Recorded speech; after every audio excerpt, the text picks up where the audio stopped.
I made my own lotion bars and I was super surprised by how easy it was. I'm not the most DIY girl, but I am sustainable and I wanted to try a sustainable lotion solution. And making my own bars I think is gonna work. This is how they look. I'm pretty happy with how they look and how they feel, most importantly. So all I did was combine beeswax, coconut oil, shea butter, and some essential oils, and a little bit of vitamin E. This was the easiest thing in the world. I put a little bit of decoration on it. I used some twine and rosemary because it's winter, so I thought that'd be a nice sprig. And then I did get a little cupcake pan that is designed on the bottom, which is just kind of fun. But you could just use the cupcake pan that you have in your kitchen right now. This is how easy this is. Last time, my first time, kind of an experiment, and I used lavender and lemon eucalyptus. This time I'm gonna stick with the lavender. I'm gonna ditch the lemon eucalyptus because it kind of came out smelling like citronella almost, which by the way you could use in a lotion bar and it would make for a great repellent, a bug repellent in the summer.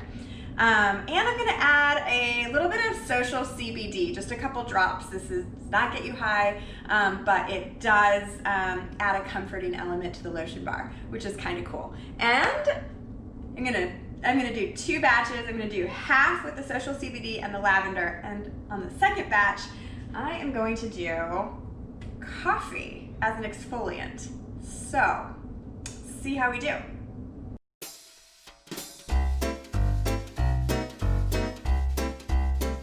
So now I'm just going to take these and I'm going to put them in these saucepans. They're filled with just a little bit of water. And I'm going to heat them on medium heat until everything dissolves.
Voila.